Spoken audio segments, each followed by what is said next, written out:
Hello there. Good evening and welcome to the panel discussion on fast tracking your digital transformation journey in 2021, brought to you by the Economic Times and by Kissflow. Thank you all for joining us. A big thanks to all the panelists and also to all the audience members who have joined us today. My name is Alokesh Bhattacharyya. I'm senior editor at the Economic Times. I will host today's discussion. We have a very strong panel today. Let me just introduce you to them. We have Venkat Raman, CIO of MTR Foods. Venkat, just say hi. We have Hi, Rakshit Daga, CTO of BigBasket.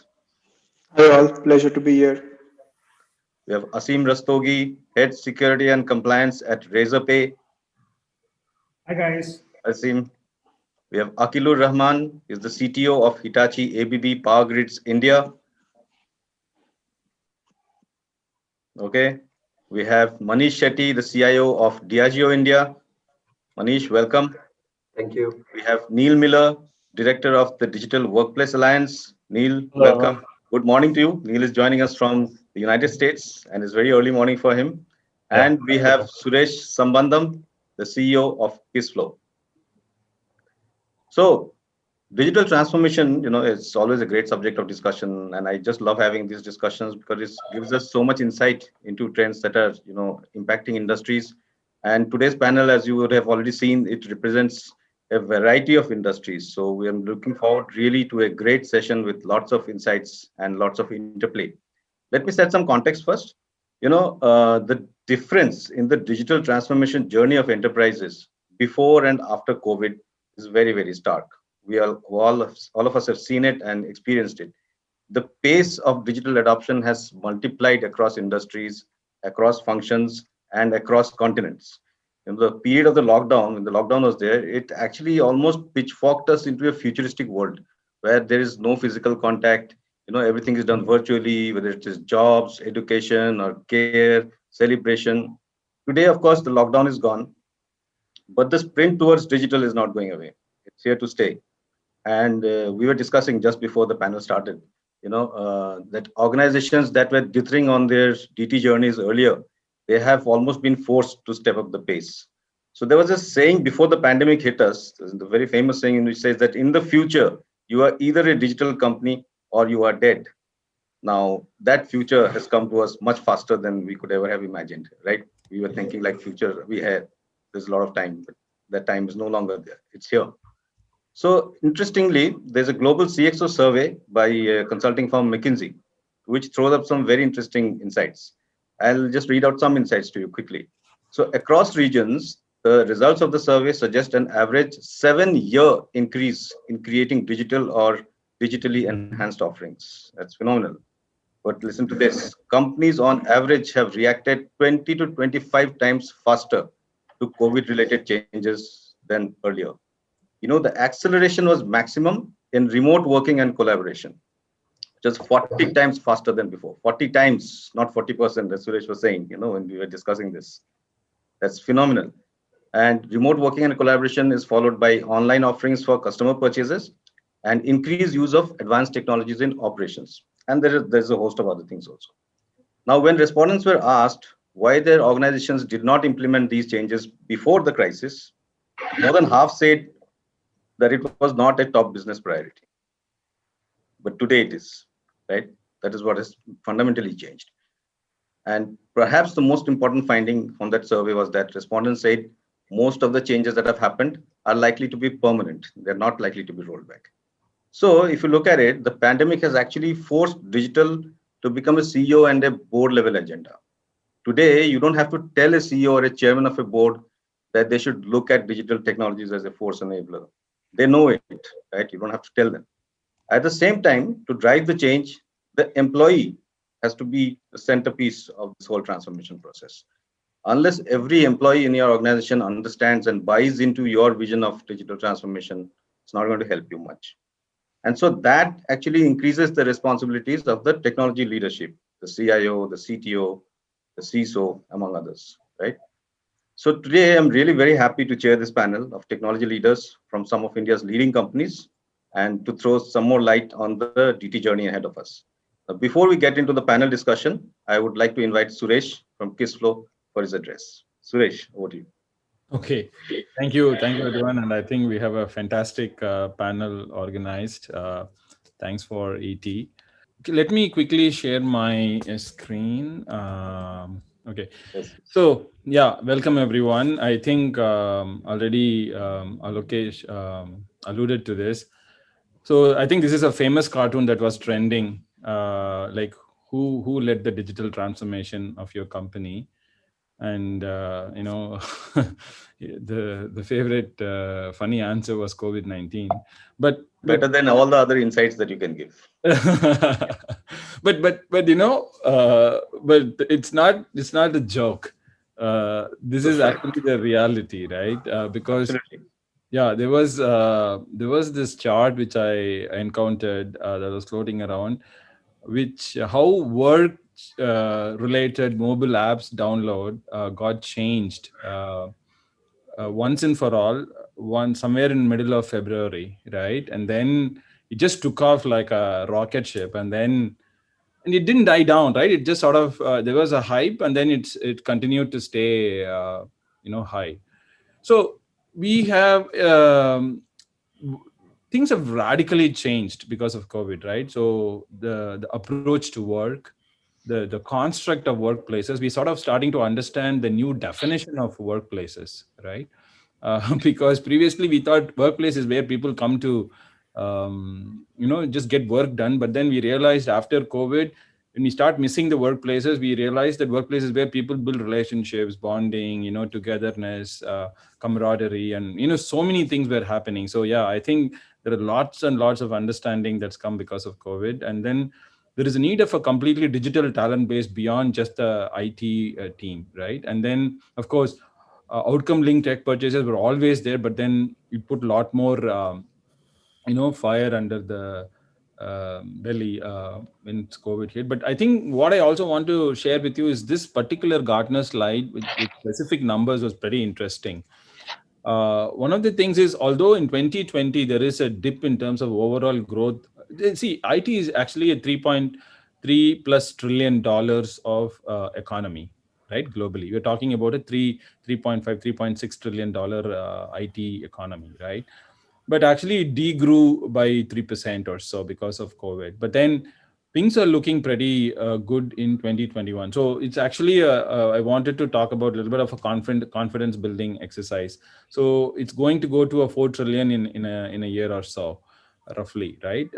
And what is important is a bulk of that growth is actually coming from enterprise software, and specifically SaaS, because there's no longer somebody's going to do non-SaaS software, right? So with that, I also wanted to sort of quickly allude to digital transformation 2.0, which is what is we are going through that. If you really look at 1.0, we continue to do what we are doing. That will be like a digital transformation 1.0, right? We have a new digital baseline, and we need to do something radically different and change the trajectory. And once you do that, you end up doing what is called as digital transformation 2.0. And what that is, the key focus of the next leg of DX journey is the what is called as the DX 2.0, is the notion of empowering employees at the front line of the business. Because until now, we're only providing IT does a lot of the stuff and then provides it to the front line, and they basically use it. But how do we involve the frontline employees to actually be part of the digital asset creation exercise, which Gartner, for example, calls that as a citizen developer. So now how do we bring the frontline employees as citizen developers to be able to do a bunch of new things? And in this paradigm of digital transformation, there are three distinctive steps, right? There is a digitization step, there is a digitalization step, and there is, of course, a transformation step, which is related to conversion, adaptation, and then creation of new business processes that were non-digital, probably manual, probably paper, or whatever it is, and coming into the more digital paradigm. And what this really means is, digitization is, of course, analog to digital, and digitalization is about productivity and incremental innovation. But the transformational aspect of the DX 2.0 is about a complete mindset change of digital first, change in leadership style, change in cultural attitude, change in mindset, and most importantly, change in what we call a speed to value. We always talk about return on investment or value for money and stuff like that, but then there is this new dimension of speed to value, how much quicker you can get that value, and that's actually becoming more and more critical, right? And this is another famous study from Salesforce, which talks about the top 5 experience initiative for IT, and then top 5 employee experience challenges for IT. And I think I don't want to go through the bullet by bullet, but I think it's obvious, right? Uh, so one of the starking takeaways is that 84% of IT leaders say improved employees' technical knowledge is critical for the company to compete in the marketplace, and that's massive, right? And I think COVID-19 has actually put more tailwinds in this particular thought process. But unfortunately, when you come back and look at it in Indian context, 74% of India's executives said their business continues to use offline workflows, which is actually lowest among many countries in the world. And less than half of Indian employees and executives believe that they were fully integrated system of across business function. That is the number that we are really talking about, right? And how is this possible, right? How do we involve the frontline employees into mainstream digital transformation exercise? For this slide will be pretty useful. The concept of long tail, for example, Google works on the concept of long tail, right?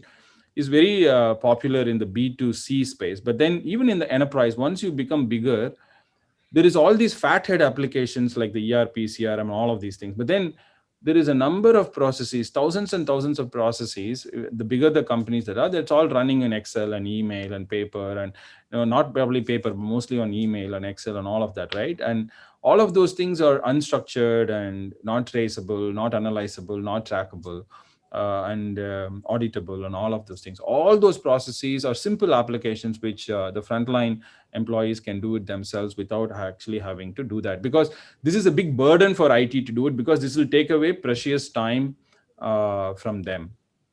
So there is an analysis that's been done by adopting this long tail automation for implementing through the frontline employees. There is a huge productivity by 52% and operational efficiency by 40%, and customer experience increases by 46%. So what this really means is also this new paradigm. What is coming into the world is actually a no code, low code paradigm, where the IT teams really starting to love, and this is a $40 billion market now, right? And this is actually reducing the backlog for the IT teams. They are able to do the good stuff because pushing all the simple applications to the business to do it, and then just probably go handhold them. It saves real money. It's very easy to maintain because bulk of the maintenance goes to the business front line, and it gives you exponential productivity. And remember that spike curve that I was talking about in the early slides, and then it becomes a very easy IT management. So this is really where Kissflow comes in. Kissflow helps you, that frontline users, to be able to come on to the system and then build those applications on themselves using our no code platform. But then using a low code platform, IT can build more sophisticated, complex, complete applications, right? So it is both. We have a deadly combination of having no code for business and low code for IT teams to create custom applications, automating business processes, streamlining workflows, and then move to digital transformation and then go paperless. So basically, it's a single platform which does both of these things. And we have customers like Rakshit, which is a very, very popular brand, which uses our software. They are a global top 10 company. We are in 73 different processes are being automated. They have like 10,000 users on Kissflow. They are using it in 34 different countries across various functions like procurement, supply chain, finance, and integrated with SAP, meaning they have a huge cluster of enterprise applications and which we integrate with. So basically, Kissflow is a single platform. We have customers in 160 countries, 10,000 companies use it, and we have more than 1 million users. These are where all our customers are there, and these are the brands that actually use Kissflow. In India also, we have very big brands that are using our software. We are actually leader in the G2 Crowd quadrant. We're featured in Forrester and Gartner as well. And thank you very much. I hope I didn't take more than 5 minutes. Thank you very much. Thank you, Suresh. I will not comment on the time, but it was a very nice presentation. Thank you. And yeah, quite an interesting presentation. Lots of interesting stuff. Like you rightly said, outcome-linked purchase is something that we've always been talking about, but now it's the key to survival, right? If you have to grow, if you're not able to show outcomes for the technology purchases, then you're not buying, right? And yeah, speed to value. That's something the new that I've heard today. I'm sure all of you have heard it before. I'm not a CIO, so I might not have heard it earlier. But yeah, speed to value sounds really natural. Yeah, it's really cool. Yeah. And now, yeah, even 2021, like you showed the Gartner prediction, yeah, 2021 looks good. And now even the economy is beginning to look good with IMF predicting double-digit GDP growth for India next fiscal. Yeah, so we are all keeping fingers crossed and hope that things will go on. So let us begin. And who better to start with than with Neil, because he's the consultant, the expert on everything digital. So, and you're joining us from the USA. Neil, maybe you could tell us a little bit about what you're seeing in developed markets, to give us a slightly better perspective of where India is placed. What are the major kind of patterns, that you can see in terms of digital transformation initiatives in the West? Yeah, I think India is very well placed right now because even in the US, we are trying to reimagine what digital looks like. I think there was kind of like Suresh said, there's a digital 1.0 of just seeing digital transformation as an add-on strategy or some little project that was going off to the side the CIO was working on. But now it's shifted to where digital transformation is the core strategy for the company. But it's not easy just to bring that over. So we're seeing a lot of companies rethink their entire systems. So it's not just about, hey, how do we add technology, but it's about how is adding this technology, how is that going to impact the way we measure productivity, the way we collaborate, the way we lead. So it's like every part of the enterprise is going to be touched by digital. So it's a chance to rethink and to redo that. And I think India is in a great place because so many companies are ready to think like that anyway and to build it in. And the capabilities, especially when it comes to mobile, that are already in people's hands and people are used to using these digital tools is a big one. It's really a mindset shift to start to think moving away from things like email processes and Excel processes and jumping straight into more streamlined tools and taking advantage of those. So I'm excited about what's happening here in the US and what's happening around the world. Just a reimagining of how can all these systems be rebuilt. Right, and happy to hear that you're happy to see what's happening in India, and we have some of India's best companies right here, sitting with us across the table today. So it'll be good to get some views. So let us start with a little bit of a strategy aspect. Already some questions have begun to come, and one of the questions refers to challenges in terms of one of the biggest challenges is the maturity of companies to start digital transformation, and how do you walk through this disadvantage? We'll come to that. It's from Alejandro. I hope I've got the pronunciation right. But my question to the panel, first of all, is now that the COVID-19 is like almost behind us, right? And we have seen this massive shift.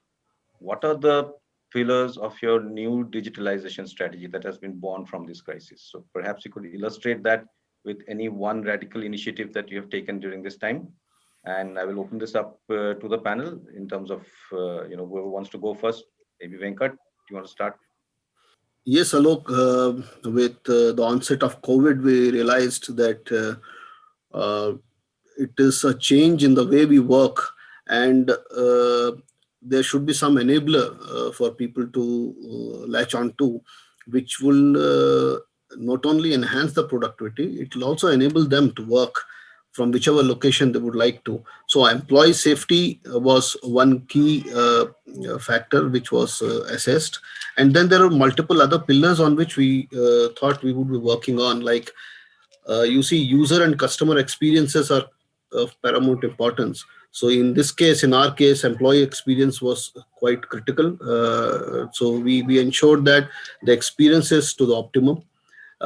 We also ensured that the change is handled in a very precise way, and IT extends that helping hand to the users.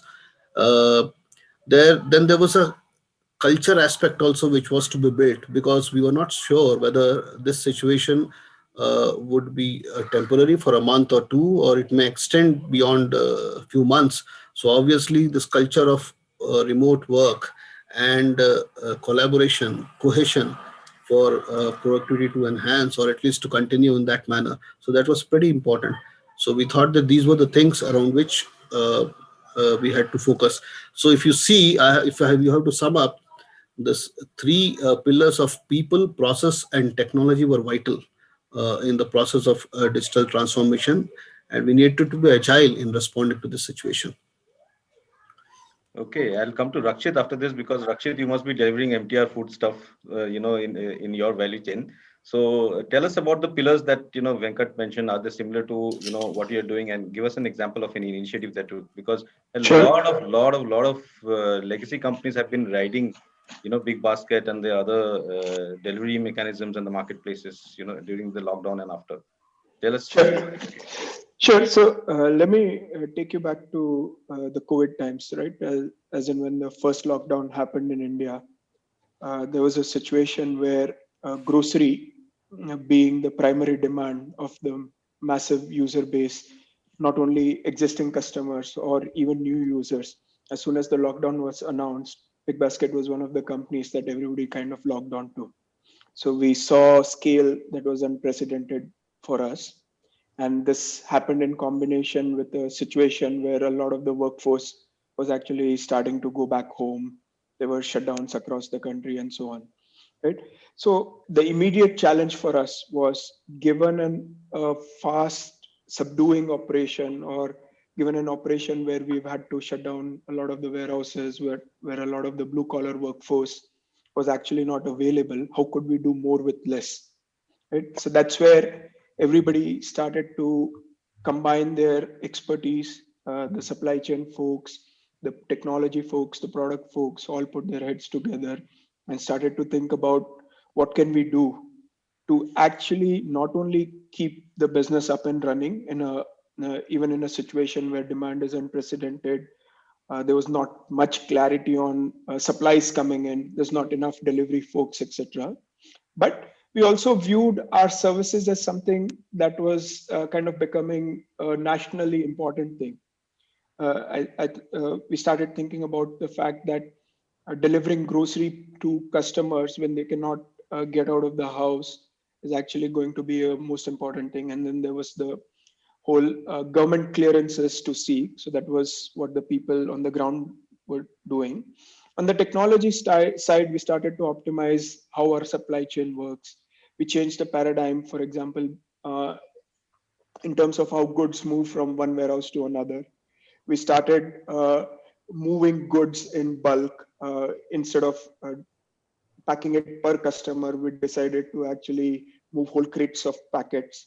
We figured out ways where picking could happen thrice as fast with a smaller number of workforce. How do you actually, instead of delivering in a bike or in a van, is there a mechanism where you could work with societies directly, where you do bulk deliveries, right? And all of this needed to happen on a software platform that was already built, which was built to supply groceries to customers in a very specific way. So we were in double quick time trying to figure out how do you adapt the platform, how do you introduce new technologies to make sure that a lot of our customer base is actually able to receive these goods. I'll give you one more example. We realized that a lot of the customers would come to BigBasket, they would actually build their cart, and only to realize that slots are not available, right? And we wanted to solve that problem from the very basic principles. So then we introduced what we call the token system, right? So the customer who would first come to BigBasket would get issued a token, and a token would tell you a guaranteed availability of a delivery slot if you come back at a certain time. So practically there was only so much that we were able to deliver, but at the same time, the core value proposition was, how do we keep our customers coming back for grocery? How do you actually make sure that deliveries happen to them? So there's a number of initiatives, but if I were to summarize it, I think the mantra became, how do we do more with less, both in terms of people, both in terms of supplies, etc. So that was really the a big So just initiative. one thing, it reminds me, doing more with less is something that I've been hearing for quite some time, and it's a great thing that companies are adopting. But when you are doing something like, say, bulk transportation, when you're changing the whole delivery model, instead of transferring goods by customer order, you are doing bulk. How are you doing that? Are you doing that in terms by predictive modeling, thinking that assuming how you do manage your inventory otherwise? From a digital standpoint, maybe BigBasket is sort of a young company. So we were born into the digital world, right? From the very get-go, we were a cloud shop. Most of our software, most of our operations are technology enabled, right? So there we were trying to build a platform where some of the algorithms could be pluggable. So we do have, for example, forecasting algorithms which predict how much a customer is likely to order on any given day from any warehouse. And a warehouse is typically stocked up with those quantities. But to give you a very practical example, what we realized is even the act of unstacking SKUs from the hardware, SKUs from the mother DC to the local DC was costing us too much time. Then we came up with an innovation. We're saying we're going to do only crate-based stacking. So if the projected quantity for sale on a certain warehouse was, let's say, 103, we would round it up to the nearest crate, make sure that the orders that got placed to the mother DC were in that crate form. The stacking would actually happen in a crate form, but when the picking happened, that's when you would open up the crate and so on. So this is just one practical example of how we sort of optimized. But many such optimizations happened across the board, right? Because fundamentally, the problem statement is you are trying to deliver twice as many orders with half as many people. So you have to try and become 4x more efficient. And how do you do this? Not an easy problem to solve, but we put our best minds to it and came up with a number of innovations. Correct. Great stuff. And with that, I'll come to Manish, because Manish, you're also in that business of delivering, stuff. While of course most people come to you rather than you go to them, right? Our product. But there have also been these huge spikes, right? When the lockdown eased, and we were discussing that the other day, that there was this huge queues in Bangalore and in other places. The moment the lockdown eased and one liquor shop opened, there was like 3-kilometer, 5-kilometer long queues to buy the product, right? So how did you manage, and what for you are today the new pillars of your digitization strategy? So I think if you see the COVID lockdown, I see it in two phases, right? One was the initial phase which was completely unplanned when it happened, right? So it was more of business continuity planning for everybody, I thought, right? Because the whole state was shut down, which plant would be open, which won't be open. There was no visibility into that based on the numbers coming up. There were decisions being made, and you had to respond to that, right? And we had capacity. Being in the manufacturing industry, we saw clear, so they've April and May, it was a clear drop in demand, right? It was no demand at all because all the retail was shut down completely, and we don't have online sales of liquor in India right now, right? There was material shortage based on the lockdowns across the country, disruptions in the supply chain, worker scarcity. So that was the first phase, as I see it. The second phase, when you look at it, is with the business or the different states slowly opening up, right? And you ramping up the production, supply chain, and ensuring the delivery, some similar to what Rakshit was talking about, because the demand was very fragile, right? Because you wouldn't know, and we have in India, liquor is a state level business. So you have manufacturing in each of the states. And generally moving from one state to other is moving from one country to the other, right? You have to import, export, and all those regulations come in. So planning those things is where the challenge came. So what we looked at in our process, and we call something called grain to glass, right? We broke it into two processes. One is the grain to bottle, which is completely in control from the sourcing of material all the way to the bottling that happens. And then you look at from bottle to the consumer, right? Now that portion, depending on the model of each of we have 3 routes to market in India. If you look at each one, the kind of visibility we have is different, right? In some, we rely on inventory data that comes in to let us know how and where the demand will be. In some, we have straight visibility. And that's what we focused on our supply chain, right? The other bit that we looked at is we had capacity which was available in our plants, which was not getting used to manufacture liquor. but we used that for the demand of the nation at that time to supply hand sanitizers to the workers and the army, right? Which was a very critical need at that time, and both are alcohol based. So we said that we have the capacity, we have the competency, why not use it for that, right? And that was, I think, a great initiative of redirecting and making sure we didn't lose on the capacity that was lying around. I think the transformation journey, most companies who are on the call, and I'm sure Venkat, Rakshit, everyone will agree, there was digital transformation that was already going on, right? And I think Rakshit mentioned that they are I think the youngest company on this call, similar to Kissflow, where are born in we are the digital dinosaurs, right? Which have been around for a while, and we are looking at the journey. So you have a mix of traditional applications and new applications which are on the cloud.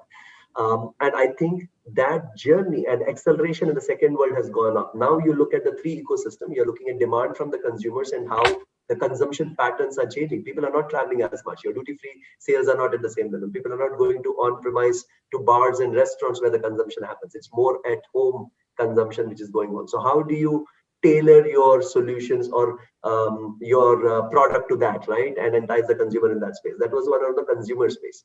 Then you look at your employees saying the work environment has completely changed. There is new requirements around the health, around the social distancing in the plants. How are we managing? Is everyone wearing a mask? Are you having those kind of, though there is no clear regulation in place, we have put camera solutions everywhere, and we track this so that at every plant, we know exactly how people are being compliant to the processes that are being put in place, right? And the third layer which comes is the partner ecosystem, right? All the partners that we work with to make sure how the sourcing will happen when the material challenges came in. So I think I see it as two different worlds, one when it hit us, and the second one as we have moved ahead. And I think a lot of the changes are here to stay, right? I don't think we'll go back to the normal world before COVID anytime soon. Yeah, we are into the new normal. And I'll come for a different perspective to Akilur, because yours is a very different kind of business. It's definitely not a direct to consumer kind of business, right? So, probably you give us your sense of, from that kind of an industry, the energy kind of an industry, what are the new pillars of digital transformation as you see them? Yeah, thanks, Alokesh. So I will sort of deal with two ways. One is that what we are doing as a company, and also what we do for our customers.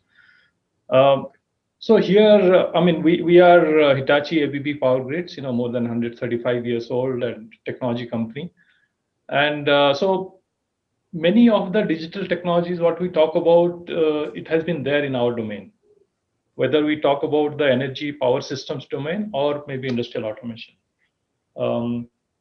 I also remember when I was doing my master's 30 years back, my master's project was a digital simulation of electric network.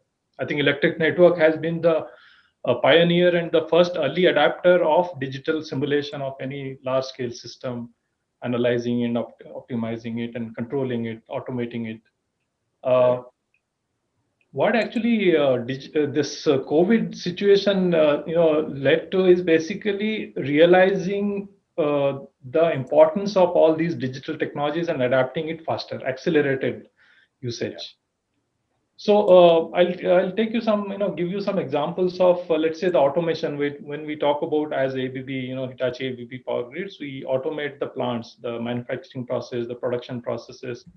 There are a whole lot of sensors, actuators, controllers, robots, machines in the plant, which we connect through the network and then do the real-time automation. And so there we talk about, let's say, the robots. Robots, as ABB, Hitachi ABB, we have been in robotics in 70s, industrial robots. And we, almost 5 years back, we had a robot which is called Yumi. You and me working together. It's a collaborative robot where, it will work in the machine, the shop floor. The worker and the robot can work hand in hand. There is no safety issue. It's very learning kind of robot, which will also learn from the co-worker. And with this situation, people see that, okay, in my plant or factory, I will have less number of people because of whatever reason, either they are not available or social distancing.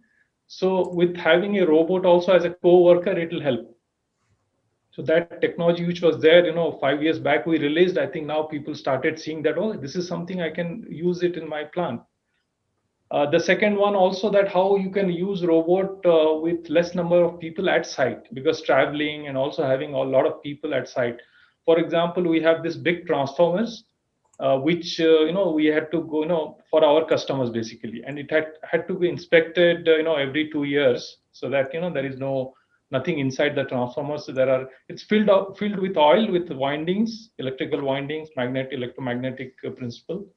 So there it used to be like you have to evacuate the transformer, the oil you have to evacuate, you have to disassemble the transformer. It takes couple of weeks to really do this process. And in fact, in last December, we introduced this robot. It was there last 5 years as HAPG, Hitachi Power Grids. We had that technology, but in last December, so we used it for one of our customers, steel customers, where the robot was actually sent inside the tank, the transformer tank. So it's called diver robot. So it dives inside the tank, and then you do the inspection. Just one person is required to really, control the robot and also remotely monitor it, and then find out what is the problem inside. So from 2-3 weeks of downtime of the transformer, it could be only 2-3 hours. So you can imagine. So yeah. Then the other one is, of course, this human-machine interface. Because of this COVID situation, so there are not many people who can go to the factory, the remote site, and do work on the machine or maybe the system. So then we also introduced this remote monitoring of the real-time process, industrial processes, as well as power, the energy systems, real-time analysis, analyzing it. And these systems are very time critical. Like in millisecond, something can happen. We have to track the time in millisecond.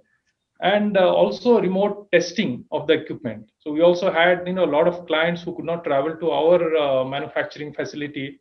So we connected them remotely, but it's not just remote connectivity. It's all about also looking at the real-time data of any equipment being tested, analyzing, and then certifying it. And remote engineering, remote installation of a lot of equipment with automation, and also remote commissioning.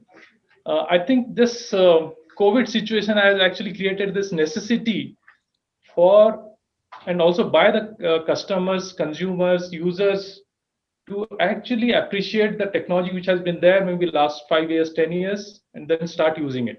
I think that has really led to, and then it's going to be much more in future. So absolutely I think it's all about how we connect the real-time automation, the different ERP systems. I mean, since it's a CIO audience, very important is that now this IT and OT convergence is much more. Earlier, it used to be that in the industrial automation or utility power automation, there will be one group which is OT, and IT is separate, because IT looks after only the ERP, non-real-time kind of transactional system. But now they are also converging, that taking the real-time data from the industry, from the plant, from the factory, and connecting with the ERP, and also connecting with your supply chain to the customer, to the consumer, and also using techniques like machine learning to demand, forecast the demand, and also accordingly plan the production. So I think that's really it has brought the convergence among IT and OT. I think that way the automation platform we provide as a company, automation company, also power and automation company, and also the bringing in different IT, IoT platforms. That's really sort of, I would say, the game changer. I would say the accelerator of the digital. Thanks. In fact, there's a question has also come from the audience about, are we going to talk about OT also, or are we going to only talk about IT today? Right. So there's quite some sharp questions coming in. And thanks for your opening note, Akilur. I'll come to Aseem. And Aseem, there has also been questions raised on cybersecurity, and you are the cybersecurity champ in this group. So, you're also a digital native company, right? Razorpay, all digital, all cloud, I guess, right? So, and you're enabling a lot of stuff that we are doing in our everyday lives. So you tell us, about from your aspect on digital transformation and also on the cybersecurity aspect. How important is cybersecurity to a digital transformation strategy? Right. So, I mean, we are a young company and we are definitely digital native and cloud native also, we thought, right? But then COVID showed us that we still had miles to cover in terms of our internal employee engagements and their productivity and the remote working situation. Being a startup, we were a very close knit company, right? As coming in an office and working together in trenches. So, however, COVID showed us that we had miles to go. So on that front, we embarked upon a E5 strategy. We call it E5, and E5 is like enable, empower, engage, experience, and efficient. Right. So these are the things we wanted to empower for our employees, and these were completely employee focused initiatives which we took upon. It's a multi-quarter where we put together a state of the art self-service and user experience in terms of employee. So we all talk about customer experience and that we have been doing a great job at it. But employee experience often gets overlooked. So this gave us COVID situation gave us an opportunity to focus on employees and give them state of the art experience which we are habitual to giving to our customers. So from that point of view, we worked into a lot of productivity tools and things of that nature. Now, coming to security, security really goes hand in hand with digital transformation because we are putting a lot of processes online onto cloud and multiple third-party apps. So with that, it's really important to have security focused, and not only in terms of operational security of the softwares and productivity tools, but also the data residency, which is coming into play these days. Because we are having multiple countries are having data residency laws, and India is also going to come up very shortly. So as we use these productivity tools which are hosted elsewhere, there might be employee data which might be shared across inadvertently and things like that. So yeah, I mean that's something we had to be very careful, and at Razorpay we take that very seriously. And before embarking on any new solutions or software, we vet it from a security and data point of view very thoroughly. Thanks. And I just want to announce that Sandeep Kaja, you are in the audience and we like your question. I'm going to put you on camera at some point. So please stay with us and stay alert. But not now. I'll call you in a bit. Alokesh, yeah, sure, Rishi. something happened. I remembered we had a large liquor brand in Latin America as a customer. I forgot the name, so I just messaged my team, what is the brand name? And then they said it's Diageo. So, and by the way, MTR Foods is a customer of Kissflow as well. Thanks, Venkat, for being a great customer. Yeah. That's fine. Thank you. MTR is a favorite brand of a lot of people, including me and my family. We buy a lot of stuff Oh, great to hear. From malls. So, in fact, I was going to come to you, Suresh, with the next question, which basically, you heard everybody speaking here in terms of what all digital strategies they have brought forward, what all they're investing in, fantastic stuff from Akilur, in terms of from the manufacturing perspective, but you tell us as a guy, as a person and as a company that is promoting digital transformation in organizations, and that in India, unlike in the US and all, we don't have that much capital to invest, right? And we have to be we are a value for money, country in every sense of the word, right? Whether it is buying a car or buying a technology for your organization. So, in that respect, how would you suggest in a strategy for investment in technologies?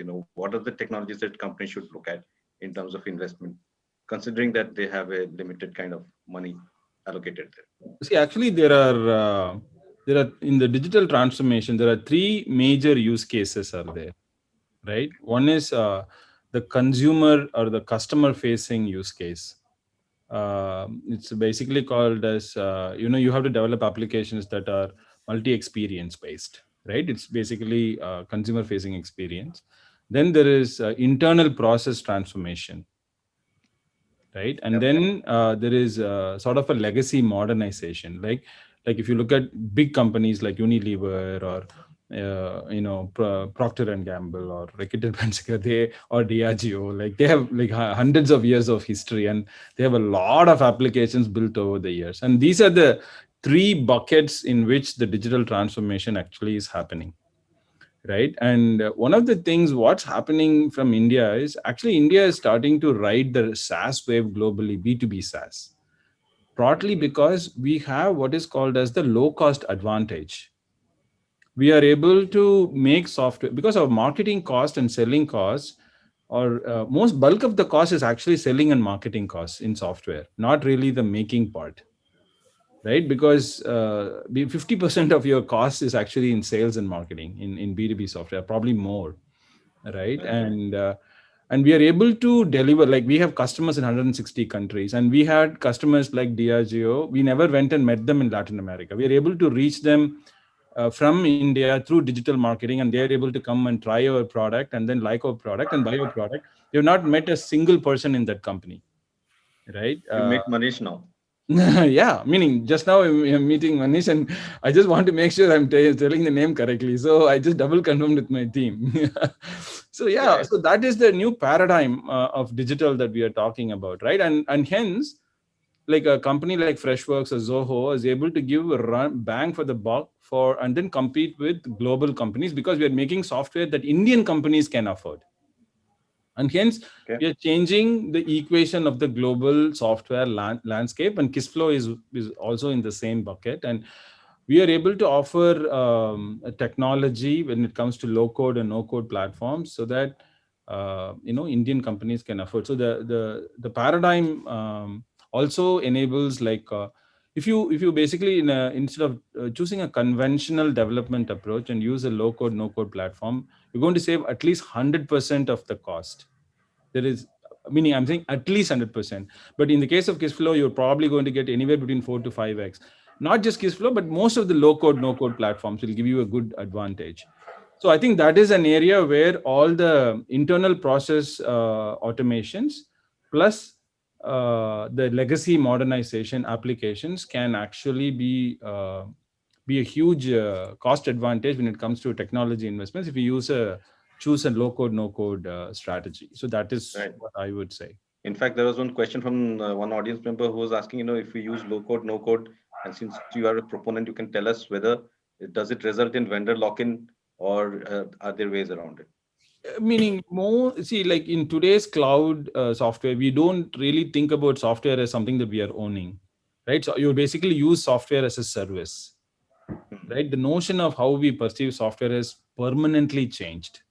What is today is important is data. Data is actually more valuable than code. So there was a time when code was more valuable than data, and then now people realize it's really the data that is actually more valuable than code. And especially when you're really looking at internal process automation, you're really like, for example, you run on SAP or run on Oracle for ERP, you don't own that code. You're running on SAP and Oracle's proprietary system. Nobody owns that code. Correct. Right, but you only own the data, right? And that's the way to look at anything going forward. So I think that's a very 20-year-old concept of lock-in. I think cloud has permanently changed. And I'm sure you will be getting that question from a lot of people. So it's a valid, good answer from you. I'm really happy that we had this discussion. Sure. And before I get Sandeep Kaja to ask the question, I want like to request my team to launch the first audience poll. Can we have that? And the question is, how do you plan to accelerate digital transformation? The panelists cannot vote. This is only for the audience members. You can all vote. The voting has started. It's on your screen. Can you see the results of the poll? So this was the question: how do you plan to accelerate digital transformation? Which incidentally happens to be my next question also to the panel. And the audience feels that there's a very close competition between the first and the second. Boost resilience and agility via automation, and involve business users and sell the benefits of digital transformation. So the employee buy-in, which I was talking about in the beginning, that also tends to get a very high score. Thank you. No, I think the second question is little more deeper than just employee buy-in, right? The second answer, if you really look at it, it's talking about how to involve employees in the not as just users, but actually The how to business. take the domain and process knowledge that they have. Hmm.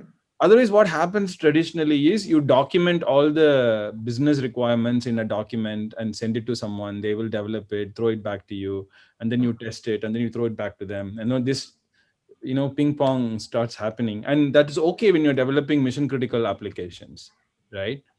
Because it's important. But when you're developing simple business applications, simple ones at least, you don't want to do that, and you would rather, because the business users sometimes may be able to make reasonable compromises, which they won't make those compromises if it is coming from someone else, because they'll say, no, I want that button exactly there.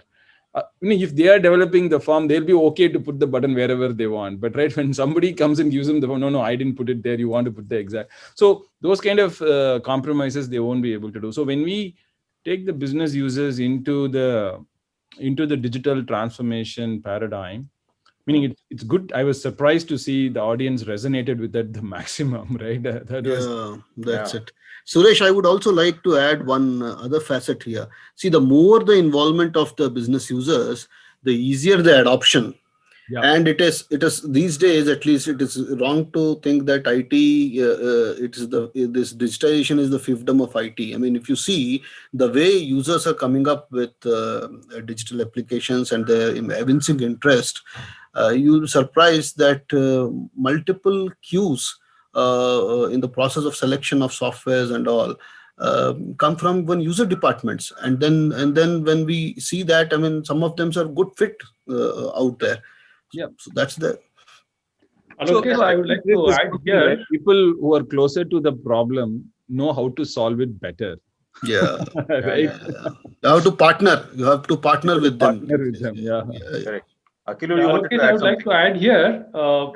I think here users, the perspective of user is also different in automation and digital. And many times users feel that, okay, if something, whether it's a robot or it's a, automated machine or process, whether it's an energy or asset management, remote monitoring, then what is that I'm going to do?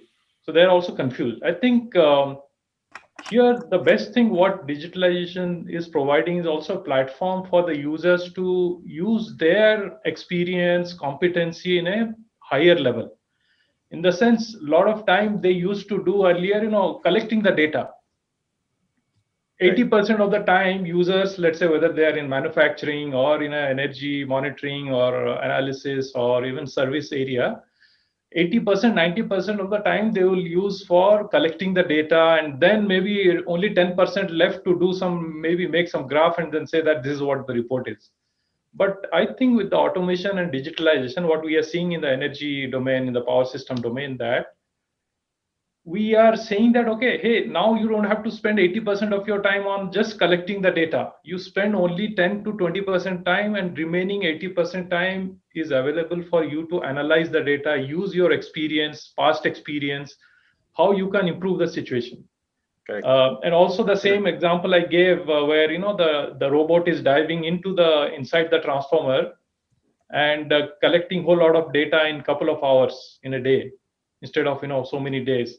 And the same service maintenance engineer, earlier he used to spend almost 90% of the time doing all these, mechanical stuff of disassembling, doing all those, ensuring everything is fine.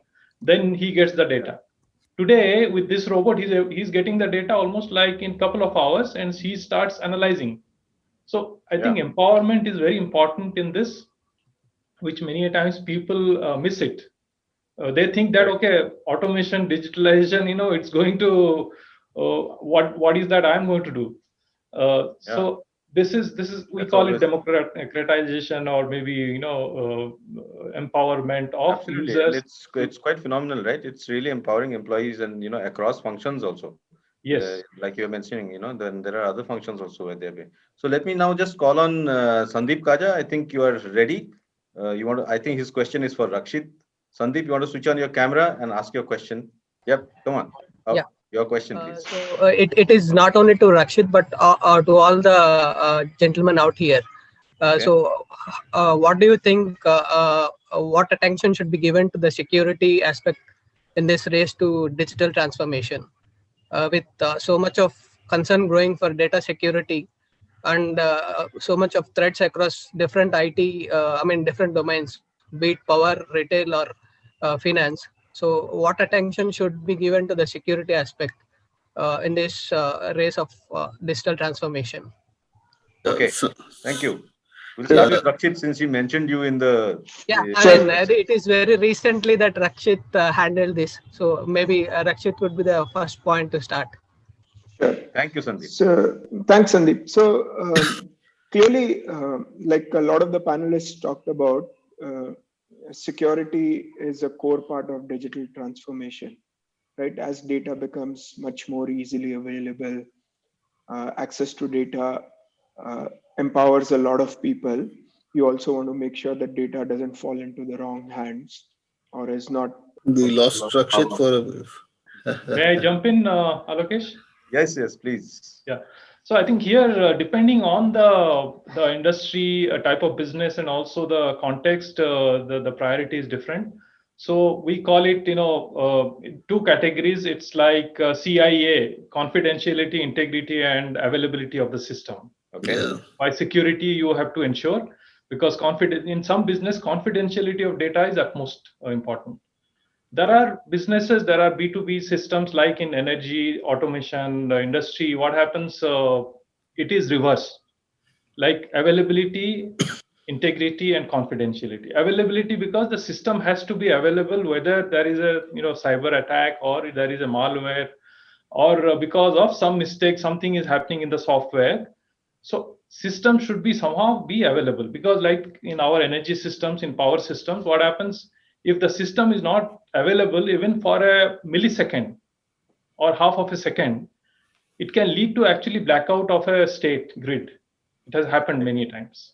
Yeah, It can black out the entire plant of a plant operation, because everything is automated and all, and then suddenly with this 10 milliseconds something happens, and then it restarts or it shuts down some of the sensors, actuators, controllers. I think it's very important, and depending on your application, whether availability is at most important, or whether it's confidentiality or in between, you can have a sort of cybersecurity strategy. We call it threat modeling. We make a threat modeling of the entire process, entire business, and see that where the threat is more and what is the risk and what is the impact of the risk. So there are techniques available, using some standards, and also then based on that, you can also create a defense in depth kind of strategy for your system. The system can be IT system, it can be also automation system, it can be also together OT, IT, as well as IoT system. Create that, threat modeling, do the defense in depth, and then devise the system to ensure the cybersecurity. Thanks. Now, Rakshit, you come back. I hope we can hear you. Yes, I'm here. My apologies. Yeah, I think there was a power outage. So I'll just quickly answer, right? One is, in this day and age, the security threat has become much more broad-based. There are multiple lines of attack that are possible on your systems, not only at the application layer, but at the cloud layer, the hardware layer, different cloud-based systems that your employees are using. So you need to make sure you're protected against all of these. Specifically to Sandeep's questions, of course, there's a bunch of tools that are available, and you want to arm yourselves with some of the good technology that is available. The other thing that I've learned based on my experiences, of course, is make sure there are multiple layers of protection, right? Don't count on any single tool or any single layer to solve everything completely, right? So when you are designing your security systems, your security architectures, plan for some things that could potentially go wrong. Make sure that in case something goes wrong, there's something else that is available as a backup, right? And it's not one single wall that's holding sort of the fort. Right. So that's really a learning for me, and and that would generally be my advice in terms of how you design your security. Sure. Let us come back to the digital acceleration strategy, in digital transformation and the poll that we saw. Is a I want to, huge. Manish, you want to talk a little bit about, acceleration in, digital transformation in the next 6 months? How do you plan to accelerate? What's your plan for the next 6 months or, the next year, both from a customer as well as from an employee perspective? What are the things that you're beginning to now put in place? Yeah. So I think, like I said, like in the initial discussion, we talked about the two phases, right? I think the second phase on the ways of working that is changing in the workplace, that I think will be a big focus as you come in, right? So in the last 6 to 7 months, when people are, whenever they have to visit an office, you have to get approvals, you're dropping an email, then sending it to the admin. There is a lot of activities that you're doing, right? Which are very easily manageable, built on the capacity, because you don't want the office to be, everybody to be in the office at the same time with the social distancing concern you have, right? That's the reason we are all working from home remotely right now. So I think that is one stream from the employee ecosystem to make sure how do we keep everyone safe, how do we manage that, and how can the digital ecosystem help in that, right? Even touchless entry, right? Face recognition that comes in when you're going to the office. It can be as simple as that on one side. On the other side, like I mentioned, with the demand in the market changing and the consumption pattern changing, how do we look at fulfilling those new channels, right? That becomes a critical cornerstone. These two areas. And of course, the third one, the supply chain to deliver based on the new consumption patterns, right? These are the three areas which are the highest priority as I look into the different capabilities on how we get better visibility. Now, these are more of the business strategies you want to align to. But I think the cornerstone for building still goes back to the same component of making sure you have analytics in place, right? Having the core platform and getting insights from the data that is flowing in. How is that changing your decision? And how are you driving some of these things? I think earlier my co-panelists mentioned about how the cloud journey, software as a service, I think Suresh was talking about, because everything is as a service today, right? Your dependency of rolling it out is a lot faster already, right? Because you're not getting and acquiring servers because you're already on the cloud, even if you're using it as an infrastructure as a service with partners in that space with the hyperscalers. So those are the key drivers I see, Alok, from our perspective on how we are driving. And I think, like I said, the ways of working this, as much as we would like it to be over, I don't think it's over anytime soon. I think this will be the ways of working for at least 6 months, according to me, with all the vaccines reaching the end state, and we get adjusting to that.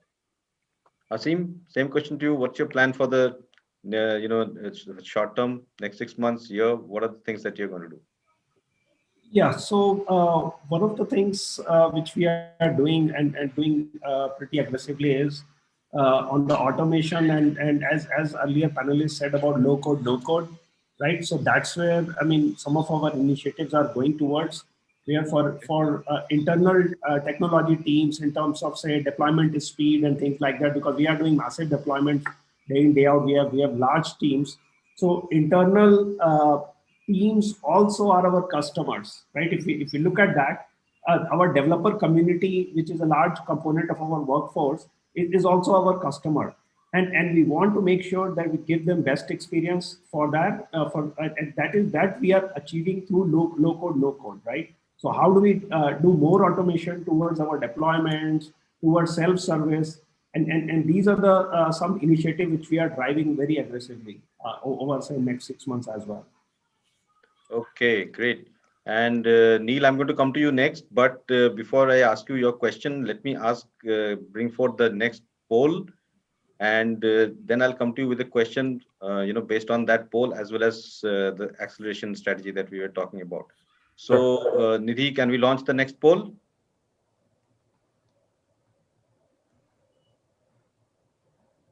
Okay, the question is, what is the biggest roadblock in your digital transformation journey? And the options are change management, proof of ROI, lack of unity in adoption, lack of digital talent and experience. The poll is on right now. Give us a few seconds before I can share the results. Oh, this is getting really close. Almost all 4 options are getting almost the similar kind of.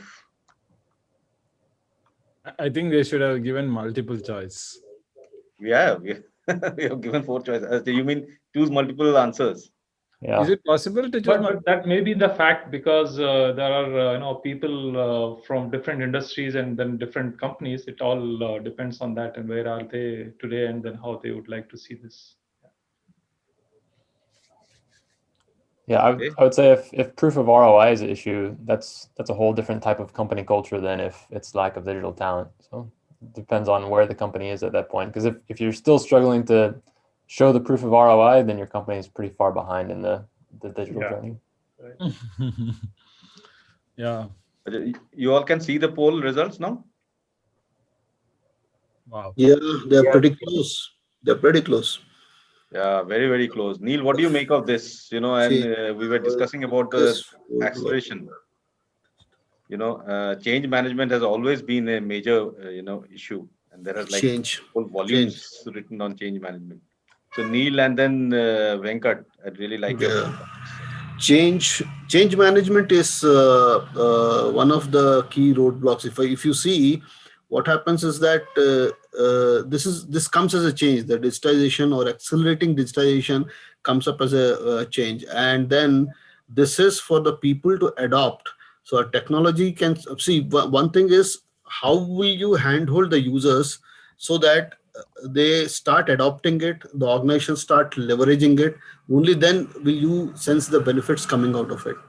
At the same time, when you're embarking on a digital journey, you need to be very clear that to spell out to the stakeholders as well as the users, saying that a technology solution can facilitate and improve business processes, but it doesn't define the business process for you. So that has to be amply spelled out. Similarly, while it will improve the workforce productivity, it won't fix poor performance. That's a people management issue. See, the expectations have to be set out forthwith. And then after that, obviously, you will need to handhold them and make them sense value out of it. Long-term adoption by business users is dependent on the value which they sense out of certain solution. So that's key to adoption. That's key to the long-term success of a digital journey. Yeah, 100%. What Mr. Venkat Raman said is correct. It's not just about, digital transformation is let's roll out some adoption programs and train people in the new technology. Like that's just basic stuff. First, you need to explain like why we're using it. What's going to be the long-term impact of these things. If people feel like it's the CIO's job to just roll out new software, then it's missing the big picture. So yeah, definitely change management should be at top, because this is not just about adding technology. It's about totally transforming the way the business operates and the systems around it. I really like what Mr. Akilur said about robots seeing software as colleagues, not just about tools that are there. And I think that's another total transformation that companies need to think about, is that they're not just adding technology and tools, but they're really changing the structure of the teams. And now the technology is as equal important as the humans that are on the team, and how they work together is very important. And that's a huge change management issue when it comes down to it. But all the other issues are important too, especially talent. I think we need to start to realize that when you hire even somebody who's in a management role now has to be somewhat of a technologist, like using a platform like Kissflow. They have to be able to create their own processes. They can't be reliant on IT for some of the small things that are there. And so they should be able to use these digital tools and to bring it in. And so everyone needs to up their digital skills, but we also need a lot more specialists too. So you'd say that focusing on, employee skills is probably one of the more critical aspects of digital transformation today? Yeah, definitely. In the future, there's no one who's going to be in a essential role that won't touch technology. So everyone needs to have just kind of basic digital hygiene, digital skills. Anyone you bring in should be able to manage a project digitally, should be able to make a quick workflow and automation. In the same way that anyone now you hire is going to be able to write an email or to maybe make a Word document. 5 years from now, that level of digital proficiency is going to be up to the level of, you got to be able to kind of organize your own things, your own systems, and put those together, and not continuously being reliant on the CIO and the IT team. Those teams will still exist, and they'll work on some of those more high level mission critical things, but the basic level of everyone needs to increase. Yeah, so just taking this particular thread forward, Manish, I'd like to just come to you in terms of reorientation of workplace practices. In your organization as well as in your industry, do you see technology, helping reorient workplace practices? I mean, apart from remote work on all which we have seen, right? And we would probably not be doing the webinar, and if it were not for COVID, we'd be meeting face to face, right? So tell us a little bit about this issue of workplace practices and the impact of technology. Yeah. So I think adding up to what Mr. Venkataraman and Neil said, right? I think if you see how it is transforming is how the digital IQ is going up, right? I think the change management and business alignment that we have been talking about, right? It comes back to that component of saying how is the workflows evolving in the journey, right? And that becomes a very critical bit as you look at it. It's not just the individuals building that, but you having the right culture and behavioral changes of risk taking, increasing collaboration, and those kind of components, right? And organizations which are moving in that direction. One of the biggest things that you're seeing is how different streams of work. I think Mr. Rahman talked about it, right? In saying the CIA to AIC are two different ways of looking at the problem. And when you're looking at it, when it's consumer facing, an incident in that particular scenario, like BigBasket for Rakshit, right? How they respond to that will be way different than an impact in the other scenario. And I think the employees are becoming more hands-on in that kind of activity. And COVID has helped in that journey as well, right? Because before they could just walk down to this, call the help desk or the desk side support to come and help them with something. Now they have been in an environment where they have to figure it out themselves, because that was the challenge initially when they started working remotely. So I think that has been the journey where we are moving in that space, with each of the functions are moving at different pace.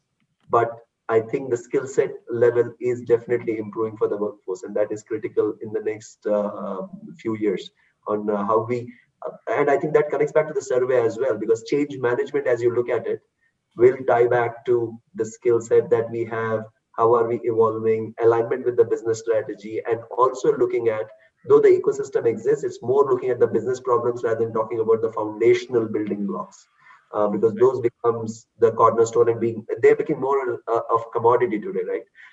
And that I think will be the journey. Right, and before I take there is a question from the audience from Manoj Dua. And Manoj is here with us now on camera. Manoj, can you switch on your camera? And his question is very closely related to what we are currently discussing. Hi, thank you everyone for the session. My question is related to basically adopting technology. So at times when we bring out a specific tool or an application that we want to implement, the first thing that starts with is going to the users to assess that what kind of wish list do they have. At times these wish lists go to such an extent that it becomes really difficult to shortlist the application that we want to implement, and it keeps revolving around because the wish list never ends. I want to understand that how should we keep a closure to that wish list, and what should be the process to implement such stuff? Very good question, Manoj. Thank you. And Suresh, you want to take that? Yeah, I think push the problem to them. Once you become, I think some of those simpler applications or simple processes are better done by the business themselves. If they do that, they won't come to the wish list to you.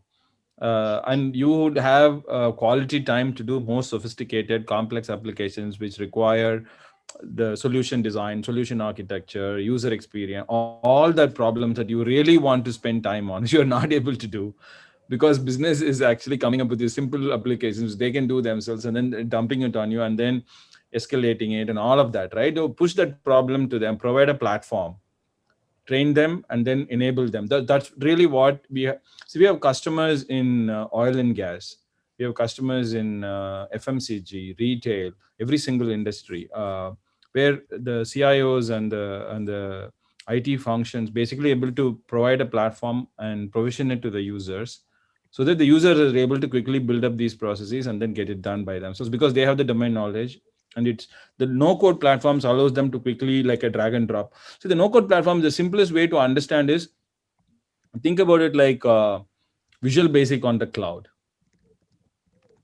right? If you have Visual Basic on the cloud, people can simply go online. There's nothing to install. Drag and drop, build the process, build the workflows, specify who needs to approve something, and then push a button. It's live, right? They then that actually changes the paradigm, and they maintain it themselves. They don't come to you.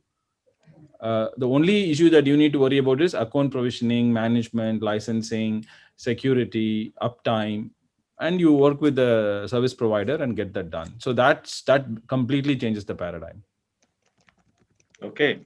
And Rakshit, you want to also join in? How do you take care of the user wish list? There must be several of them going around. So I think just to add to what Suresh is saying, the other part of the journey is not to take your user research very literally, right? I think as if you're especially running a consumer-facing platform, obviously there's a laundry list of thousands of things that people would like you to do. The art in both user research as well as product management and design is to extract the themes out of what are the biggest pain points, what are the biggest needs, what will actually move the needle in terms of for the business, for the user, and then synthesizing this into real product requirements, right? So sure, you should talk to your user, listen to them carefully, make a note of what their specific wish is, but then use your intellectual horsepower to actually transform this into features that move the needle both from a customer and a business perspective, right? So that's the additional layer I would bring in, and that's what we try to do on a day in and day out basis. Yeah. So I would like to add here, see, I have this experience, so I'll speak from my experience. What happens is that this is the typical tendency of users to increase the wish list and all. If you start partnering with them, yes, it does involve some effort. Sit across, include them as key stakeholders, maybe through a mechanism called a maybe steering committee or some other forums. And in the shortlisting process, you need to shortlist the requirements, and maybe one of the parameters could be the business benefits they could derive out of it, or in their role, how would that feature benefit in their role. Maybe you can sit across and discuss with them.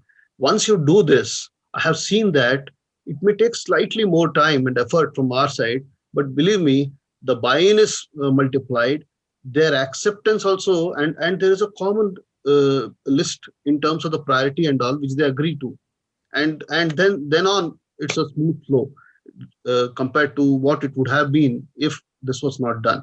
So partnering and involving them and making them understand the limitations as well as the benefits which will accrue out of this, that's important in this. Maybe I can add to what Venkat said. So it's basically giving a feeling that it's a co-creation of these applications. Yes. The technology provider, the service provider, and also the user. They should understand that it's not that, because there are many people, they have the earlier mindset that I get a product, standard products and standard app, standard platform, and then it will start, working, all my wishes will be fulfilled. But the very digitalization, the concept of digitalization is actually a iterative process. You can start, you may have 20 requirements, but you have to start with 2-3 requirements, get the experience, get the benefit, move to the another 2, another 3, like that. So this is something, one is the co-creation, that they are part of it, they are creating it. Second is, it is also iterative process where you also need to, in each and every step, you have to also prove the value to your management. I think if they understand this iterative process and they are part of it, I think that we have seen, and basically we do that for our customers. We have this kind of workshops where we do, co-creation workshop, and then start defining the problem statement, start defining the requirements, and then how to, implement them, because they are going to, and as I said earlier, that they should feel that, yeah, that is something which will give them to really analyze and use their experience and do something better, improve their performance, their own performance, their, the system performance, their business performance. Yeah. Correct. So, we are 7 minutes to closure.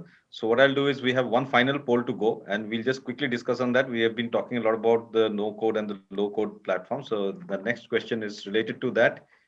And the question is, what's your biggest concern about adopting no code or low code tools? And the options are, now we have 5 options here: lack of demand from business users, budget constraints, difficulty identifying the right tools, lack of executive support, don't know enough about low code workflow platforms. That is the one that's taking the cake as of now. Bottom one, people don't seem to know enough about it to be able to spend money. Let's wait for a little while more. Number 3 is also catching up. Actually, the low code market is now $40 billion. Globally, no? Yeah, it's a global market of it's one of the biggest hot growing market. Yeah, it must be growing very fast. Yeah. Apart from being such. Yeah. I think this is exactly what it empowers the users. Yes, exactly. It's not for the developer, you see. Correct. Developers, they do much more, more complex, complicated application development, platform development. In fact, the platform of no code, low code also, that is where the developers are required. Whereas the end product, the platform for no code or low code is for the end users, many of the end users. Yeah. It is to do with KISS. Keep it simple, stupid. Right, Suresh? And then focus on the end result. Yeah, I mean the first day when I was showcasing this Kissflow platform, my seniors, they said, "What is it? Come back with the name again." Then Kissflow. So that Kiss word was. Then I had to elaborate it. It stands for this and so it's all about being simple. And believe me. The reason why it has been greatly successful in our organization, it is pretty simple. So you have to keep it simple. These days, users yearn for that. Yeah. No, I think when we named it, we were also very bit skeptical. But then, but there is a conversation starter, and especially when you're building a new company, a startup, you need the brand to stand out. Exactly. Yes. You need to better have a conversation starter rather than a blah name, right? So we said, okay, let's go for it. But how easy or how difficult is it to plot a sort of a low code or a no code platform into a larger digital transformation, strategy? It's not very difficult because most of the low code, no code platforms have very powerful integration capabilities. For example, in Kissflow, we have an equivalent of Zapier is one of those, integration platforms in the cloud space now, right? Integration hub. So we have something like that embedded in the platform itself. So which means it easily coexists with the existing enterprise infrastructure. And most of these platforms today use web services. We run on microservice architecture, and then everything exposes a REST endpoint and API calls. And even if the integration connector is not available, you can use the REST APIs and webhooks. So it just plugs in from day one. So I don't see any practical difficulty in doing that. Okay. Any of you are using rightly, I think it's like VB for the IoT. Exactly. Yeah, it's for the cloud. I have coded in VB, long back. Even I had done. Visual Basic on cloud. I've also done VB and C++ and Visual C++ long time ago. Really long time ago, before I came into journalism. But I mean, if you compare with respect to C++, VC++, and all, VB is very quick. You can do some rapid kind of learning and start developing your app, and it works. It works. Yeah, in fact, I remember from my time, I'm talking of the early 90s, that was when even the Dreamweaver had come and you could create your websites from, templates instead of creating everything from scratch and writing HTML code. I think this is a continuation of that, so you don't have to write the entire code yourself. And there was another tool called Power Builder. Yeah, there was Power Builder also, correct. Yeah, I actually started my career with Power Builder. That's the first official training I took. I came from Kadalur to Chennai, paid 5,000 rupees in 1993 to take the training. It's a 5. Also, there was something called Fox Pro. Yeah. So, Yeah, anyway, Foxpro. so that we are basically saying the resurgence of this 30 years later. I think it's a continuation. Foxpro, It's the now that you reinvention mentioned. of all those tools in a different way, more scalable, more faster deployment. Yeah. That is true. Yeah, then so much more powerful database application. Now, those days we used to use DBase 3 Plus and Oracle in its really original kind of stuff. Yeah. Now things have really gone a long way away. But the tools that are out there now, a lot of the original ideas have been there for several decades. They're just slightly more improved. Like Slack itself is an old technology, but it's so every time I drink this, I have to make a disclaimer: this is not beer. Okay. So Manish, that was for you, huh? Just Yeah. for you. Yeah. Celebrating our customer. So we are at the end of our discussion. I would not like to take more time from the panelists, and really like to thank you for such a wonderful discussion. We touched upon so many aspects of digital transformation. The fact that senior management is really getting cognizant of this, and that business is driving digital transformation now, rather than the IT team struggling, to find investments and trying to convince business users. It is now happening the other way around, because business wants the advantage of digital technologies today. And there are all these no-code and low-code platforms that can actually help you move to digital faster than you could, imagine earlier. So lots of great insights. Thank you all very much. I would like to invite Suresh to give his vote of thanks, and then we'll end the call. Oh, me? Okay. I didn't expect that. Okay, guys, thanks very much. And I think it was a very engaging conversation. Thanks, Venkat, Aseem, Manish, and Akilur, and Rakshit. It was fantastic. And thanks, Neil, taking time early morning, 4:30 in your time. I think for you, it's like too early. Are you going back to sleep? No. Yeah, thank you very much. And Alokesh, as usual, your moderation was world class. And I was actually wondering, how are you going to manage such a big galaxy of panel members? So I'm normally used to like three to four people. This is like a massive panel, right? This is like a cricket team. What happens is, when you have a larger panel, there are so many more views. It makes it more engaging. I have handled panels of, I don't want to say it in a public forum.